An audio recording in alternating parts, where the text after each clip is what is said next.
Ya, makanya setan itu sifatnya, teman-teman, ibu dan bapak, maaf ya, dengar kata setan itu jangan jadi ke genderuwo lah, terus suster ngesot, bukan lah ya. Ini beda sama film setan, beda gitu. Ya, setan itu adalah sesuatu yang menjauhkan, yang membuat ego kamu jadi tumbuh terus sehingga kamu menjauh dari realitas gitu. Makanya kesombongan di situ setan, kepelitan di situ setan, ngejelek-jelekin di situ setan gitu. Gitu ya. Dan kalau kita dikuasai oleh kebiasaan itu, maka kita tidak akan bertumbuh. Maka kenapa salah satu arti kiamat itu seperti gunung yang hancur? Ingat ya, gunung itu simbol dari pikiran kita. Gunung itu tempat tertinggi kita itu kepala. Di dalam kepala itu ada pikiran. Kalau pikirannya menguasai kita, egonya menguasai kita, maka kita akan jauh dari yang namanya realitas atau dari Allah. Maka orang yang kiamat hancur luluh seperti gunung. Artinya apa? Pikiran lamanya sudah hancur gitu. Artinya membaru. Konsep lamanya udah mulai hancur gitu. Artinya membaru. Jadi kalau kita masih pakai pikiran lama, paradigma lama, sudut pandang lama, berarti kita belum menghancurkan gunung itu, belum menghadapi yang namanya hari kiamat gitu. Jadi ya kiamat ini bukan nunggu nanti, bukan nunggu hancurnya semesta raya, bukan itu poinnya.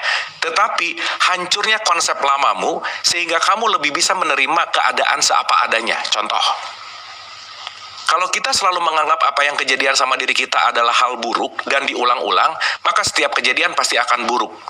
Tapi begitu kiam, begitu sadar, ya ampun, ternyata keburukan ini adalah jalan untuk aku menjadi lebih mendapatkan petunjuk. Maka aku akan mengganti konsep buruk menjadi pelajaran. Sebagai contoh sederhana, kalau kita ngelihat orang yang kita benci sebagai musuh, setelah dia kiamat, dia tidak akan mengatakan orang itu musuh, tapi dia akan mengatakan teman bertumbuh gitu. Karena ternyata dalam hidup nggak ada musuh, yang ada adalah teman bertumbuh. Yang menumbuhkan adalah sesuatu yang membuat aku tidak nyaman, karena pertumbuhan ada di tempat yang tidak nyaman. Nah, orang yang sudah merubah dari musuh menjadi teman bertumbuh, dia mengalami kiamat gitu kira-kira. Dapat ya teman-teman ibu bapak ya, karena ini saya agak lama dulu di sini karena ini kalau kita nggak paham ini nanti repot gitu, ngomongin Lailatul Qadar, ngomongin Idul Fitri, ngomongin Nuzulul Quran, nanti itu hanya akan jadi dongeng-dongeng yang diulang-ulang gitu, tapi kita nggak mengalami gitu intinya. Jelas ya? Oke, pelan-pelan ya, ulangi lagi nih, pelan-pelan nih. Nah, sekarang kita balik nih ke Al-Baqarah 185-nya lagi. Kita ulang sedikit lagi ya, pelan-pelan nih. Nah, jadi ingat yang digunakan kalimat syahar, makanya di surat Lailatul Qadar gitu, inna anzalnahu fi lailatul qadar, lailatul qadri khairum min alfi syahr, tanazzalul, di situ kata-katanya min alfi syahr, bukan komar. Sama tuh yang digunakan. Jadi 1000 bulan itu bukan masalah 83 tahun mendapatkan keberkahan, bukan itu poinnya. Nggak ada urusan sama, bukan nggak ada urusan sih, esensinya tidak terletak pada satuan waktu gitu. Ya, belum nanti Lailatul Qadar tuh kayak untung-untungan gitu, kayaknya 21 deh, enggak, kayaknya 23 deh, enggak, kayaknya 25 deh gitu kan, nggak gitu ya. Nanti kita akan ngerti bahwa oh itu tuh indikator parameternya seperti apa gitu. Ulang ya. Syahr Ramadan, the enlightenment of the moon, gitu kira-kira. Ingat ya, Ramadan itu pembakaran. Membakar semua yang menutupi cahaya, gitu kira-kira. Makanya kemarin kita bahas habis ini tentang esensi dosa ya. Sesuatu yang menutupi cahaya itu disebut namanya dosa. Maka dosa itu salah satunya adalah penyesalan yang belum diterima. Jadi berdosa adalah penyesalan belum diterima. Sehingga apa? Penyesalan itu membuat kita jadi susah move on gitu misalnya. Makanya pembakaran dosa artinya apa? Membakar semua penyesalan, membakar semua ketakutan, membakar semua masa lalu untuk kita menggantikan dan menghancurkan gunung-gunung lama dan start mengalami yang namanya qiyam. Ya. Jadi kalau boleh saya pakai bahasa yang lebih mudah, saat kamu membakar semua yang menutupi cahaya, maka kamu akan mulai diturunkan yang namanya Quran gitu. Wah, ini nggak ada urusannya sama buku nih ya, hati-hati nih. Jadi sekarang kalau rajin baca bukunya bagus sih, tapi kalau yang menutupi esensi itu tertutup, dan ini kita ngerti ya, bulan kecil itu disebut kolbu. Kolbumu tertutup oleh banyak kebencian, mau khatam Quran diulang-ulang nggak akan ngerti isi Quran gitu. Karena cahayanya nggak nyala. Kenapa? Mulutnya berbunyi Quran, tetapi hatinya dipenuhi oleh kebencian gitu. Nggak bisa. Ya makanya jangan jadi hanya bunyi gitu. Kabura maktan indallahi antakulu malataf alun. Allah nggak suka kalau kamu membunyikan sesuatu yang tidak kamu kerjakan gitu kira-kira. Nah, bulan yang di dalamnya diturunkan permulaan Al-Quran sebagai petunjuk bagi manusia. Nah, saat kamu masuk ke state itu, nomor satu, kamu akan dapat petunjuk. Kalau udah dapat petunjuk, pasti kamu dapat penjelasannya.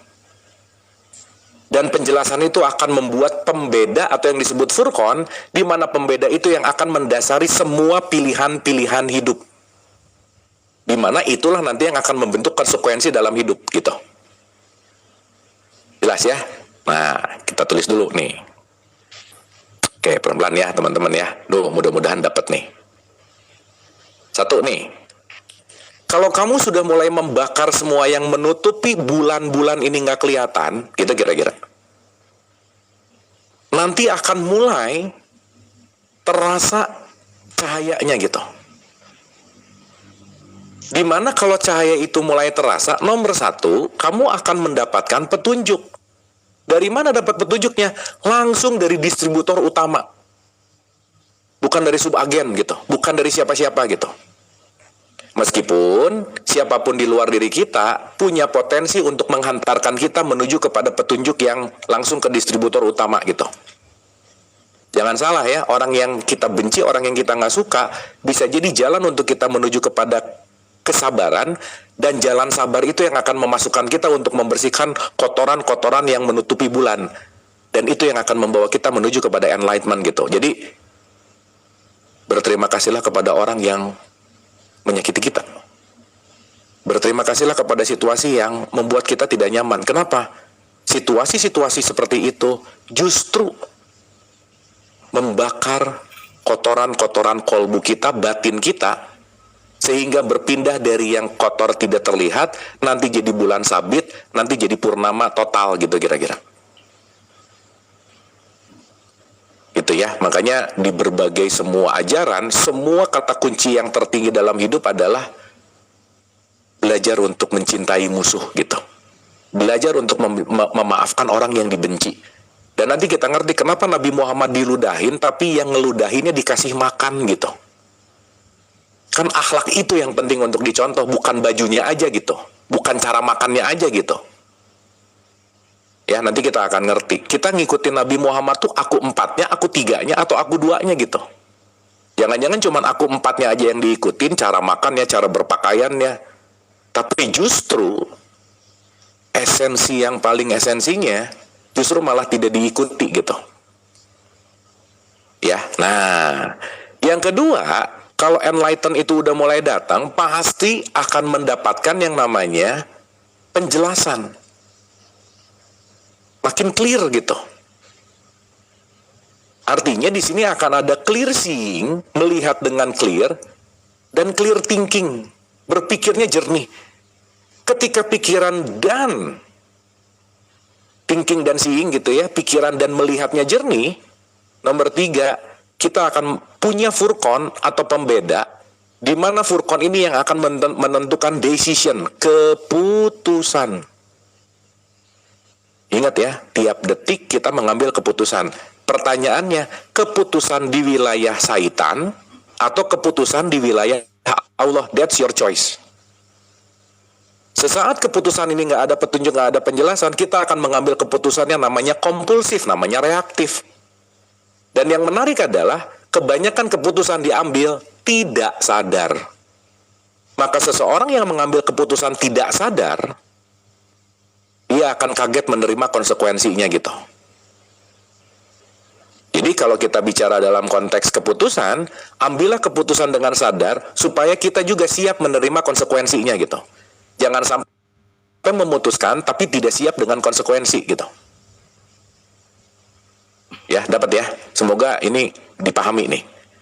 Jadi kita mulai mengerti bahwa semua kaitan apapun, mau itu puasa, mau itu sholat, mau itu apa, ujung-ujungnya adalah menentukan keputusan kita. Karena keputusan itu akan menjadi action, action itu akan menjadi konsekuensi, dan ini akan menjadi value dari hidup kita gitu. Sehingga kalau kita bicara dalam konteks ini, orang yang tidak merubah kebiasaannya, nggak mungkin ngerubah keputusannya, nggak mungkin ngerubah actionnya, nggak mungkin ngerubah, jadi value-nya tuh nggak mungkin. Maka kemarin kita udah bahas bahwa konteks yang paling penting dalam puasa terpanggil. Nah, sekarang kita masuk nih. Sampai sini oke, teman-teman, ibu bapak dapat ya? Mudah-mudahan bisa follow nih.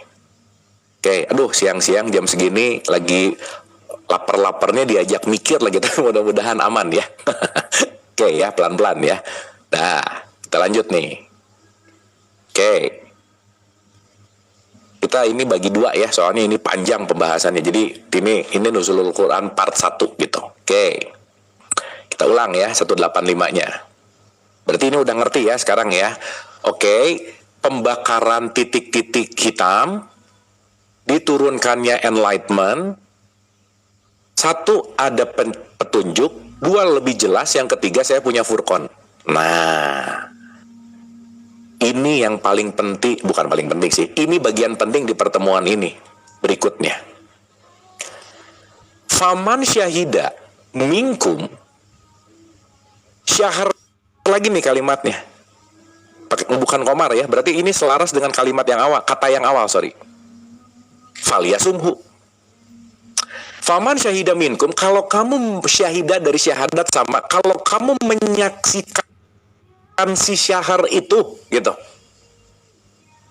Berarti kalau di awal bukan ngomong yang di dalam, berarti ini lagi ngomong bahwa kalau kamu sudah melihat bulan yang di dalam itu, start falyasumhu. Mulai kamu puasa. Mulai kamu lakukan, start untuk melakukan perubahan gitu.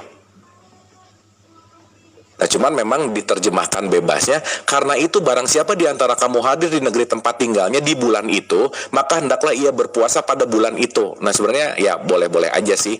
Tapi kalau mau ngomongin hakikat, artinya apa? Kalau kamu udah mulai sadar kebiasaan burukmu apa, yang itu menjadi hilal, start saum. Kurangi kebiasaan itu, hilangkan kebiasaan itu, karena kebiasaan buruk itu yang membuat kamu tidak menjadi bulan purnama, gitu kira-kira. Makanya kenapa sebelum Ramadan penting untuk tahu hilalnya gitu. Ya bukan hanya hilal yang di luar, bukan sih sebenarnya. Karena kenapa? Bulan Ramadan yang 30 hari, sarana latihan bersama, tapi kita punya personal achievementnya beda-beda gitu. Karena di bulan ini ada orang yang mau mengurangi kepelitan, keburukan, kebiasaan buruknya, mau mengurangi kejulidan, mau mengurangi gosipnya, mau mengurangi egoisnya, macam-macam gitu. Dan yang paling tahu kebiasaan buruk kita ya diri sendiri gitu. Nah, jadi kalau sekarang kita nggak punya personal achievement dalam 30 hari mau mengurangi apa, berarti kita nggak tahu hilalnya gitu. Makanya kenapa disebut hai orang yang beriman, tahu dulu terpanggilnya oleh hilal apa gitu. Ya, jadi jangan sampai ini jadi hanya bulan pesta kuliner gitu kira-kira. Cuman urusannya bukber, cuman urusannya sahur, makan apa, minum apa. Di situ aja. Sementara kita udah bahas kemarin bangun pagi lebih awal untuk kontemplasi. Tidak makan dan minum siang hari bukan untuk lapar dan haus, tapi untuk melepaskan hak makan siang dikasihin ke fakir miskin. Tarawih ada supaya nggak banyak makan dari maghrib sampai malam makan mulu. Artinya apa? Merubah kebiasaan dari mulai aspek diri, dari mulai 4, 3, 2, dan 1 gitu kira-kira. Dapat ya teman-teman ibu bapak ya. Nah, ini kita pokoknya pemanasan dulu aja supaya nanti kita tahu bahwa oh ternyata konteks nuzulul Quran tuh bukan itu gitu. Bukan hanya buku, bukan hanya surat turunnya Quran. Dan maaf ya, saya ulang nih. Ramadan bulan yang di dalamnya diturunkan Quran sebagai petunjuk bagi manusia. Ingat loh ya, petunjuk bagi manusia, bukan petunjuk bagi orang Islam. Bukan. Berarti ini universal banget gitu.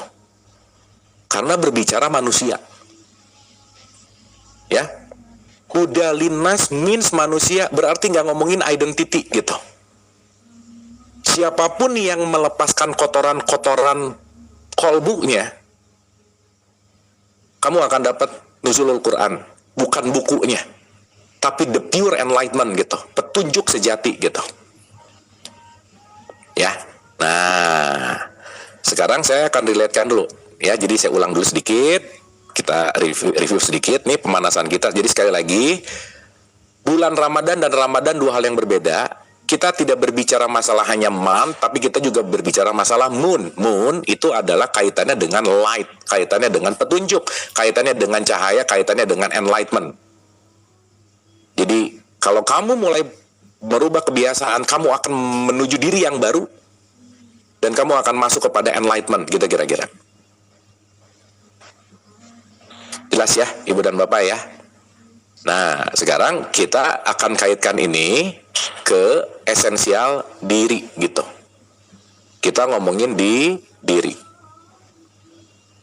Ini kita udah bahas ulang-ulang ya. True source, sumber utama itu Allah. Itu yang disebut aku satu. Dia memercik menjadi ruh, inilah yang disebut aku dua. Terbentuklah jiwa, itulah yang disebut aku tiga.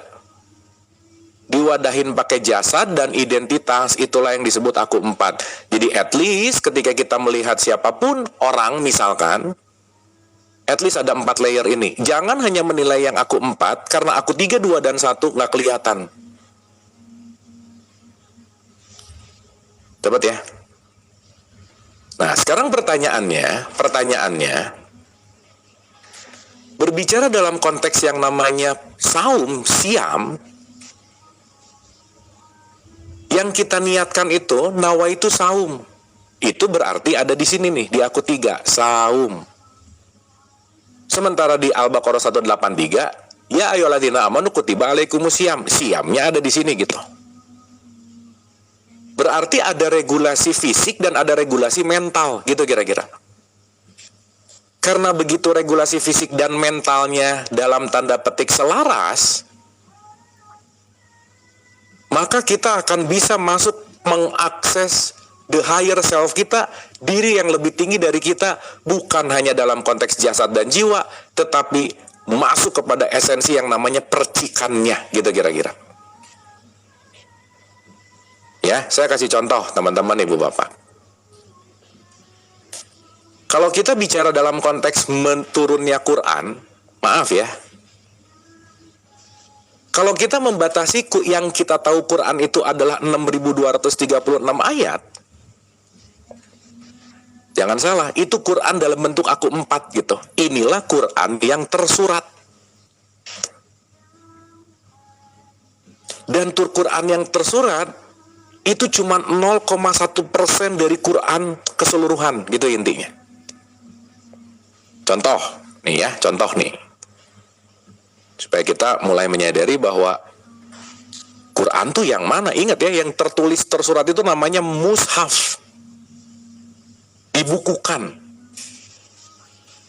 Maka dikasih analogi di surat Luqman 27 itu ada kalimat gini, dan seandainya pohon-pohon di bumi menjadi pena dan laut menjadi tinta, ditambahkannya lagi 7 laut, tidak akan ada habis-habisnya dituliskan kalimat Allah.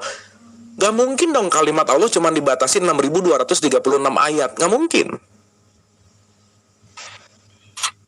Berarti pertanyaannya, kalau kita sekarang cuma tahu yang 0,1% yang tersurat yang namanya mushaf, itu adalah bagian yang paling luar dan terbatas.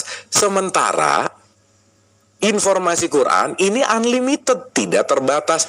Berarti yang tidak terbatas di mana? Ya di sinilah. Maka ada yang tersurat, ada yang tersirat. Jadi kalau kita pandai yang tersurat, belum tentu memahami yang tersirat. Dan kalau kita hanya mengikuti yang tersurat, justru kita akan melupakan yang tersirat gitu. Sekali lagi, Nabi Muhammad tidak mendapatkan buku. Ya, PDF gitu, enggak, belum ada. Jadi bukan dikirim buku Al-Quran ya, ini PDF-nya, bukan. Berarti pertanyaannya pada saat itu anzalna Quran itu terjadinya di mana dan bagaimana, kan itu pertanyaannya. Gimana seorang Nabi Muhammad berproses untuk mendapatkan Quran yang sejati gitu. Ya. Nah, maka contoh ya teman-teman ya, kalau Nabi Muhammad ditanya, "Ya Rasul, pedoman kita atau pedomanku itu apa sih?" Nabi Muhammad cuma akan menjawab, "Hadza," udah aja. Dia cuma mau nunjuk atau huwa gitu. Contoh ya, di surat 45 ayat 20, jangan lupa nih. Hadza basairu linas, mas loh ya. Wa huda wa rahmatul liqaumi yuqinun. Dia nggak ada kata-kata Qur'annya loh ya di bahasa Arabnya, tapi ya ditulislah sama terjemahan dan terjemah, nggak apa-apa sih. Jadi ini kalau mau di skip, hadza itu artinya apa? Ini adalah pedoman bagi manusia. Ini loh. Oh, berarti kalau Nabi Muhammad menunjuk ini, kan nggak mungkin ketika Nabi Muhammad, "Ya Rasul, pedoman Quran apa?" Kamu buka aja surat 45 Al-Jasiyah ayat 20. Di situ ada jawabannya. Belum ada Al-Jasiyah pada saat itu gitu. Berarti kan Nabi Muhammad tidak menerangkan dengan dalil gitu. Sehingga apa yang nanti diucapkan Nabi Muhammad diterima oleh para sahabat, dibukukan. Nah, jadi sekarang buku yang kita baca gitu kira-kira. Ya, nah, oh ini lebih asik lagi nih. Kalau ngomongin lebih luas, 81 ayat 27. Kalau tadi ngomongin manusia, in huwa illa zikrulil alamin. Quran itu tiada lain hanyalah peringatan bagi semesta alam. Coba gimana? Semesta alam. Berarti termasuk binatang, tumbuhan, pertanyaannya. Kalau kita berbicara Quran hanya buku, kucing baca Quran gimana caranya? Kan semesta alam tuh. Pohon baca Quran gimana caranya? Gitu. Jelas ya? At least di tahapan ini kita ngerti dulu bahwa ada tersurat, ada tersirat, ada yang terbatas dan ada yang tidak terbatas.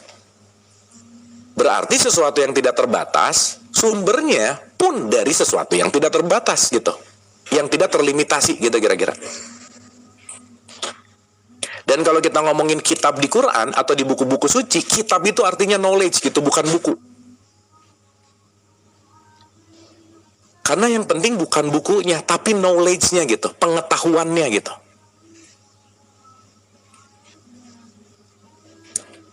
Sip ya? Nah, sekarang pertanyaannya, kenapa sih ada siam? Kenapa sih ada saum? Which is ini sangat erat kaitannya dengan Ramadan, di mana Ramadan ini adalah pintu gerbang menuju kepada Quran. Nah, sekarang yang jadi pertanyaan, terus Qurannya di mana gitu? Bentuknya apa? Nah, kitabnya Quran si Mushaf ini kasih spill juga. Dikasih tahu nih. Nanti erat kaitannya kenapa puasa untuk orang yang beriman gitu. 42 ayat 52 gitu misalnya. Ya, kita lihat nih.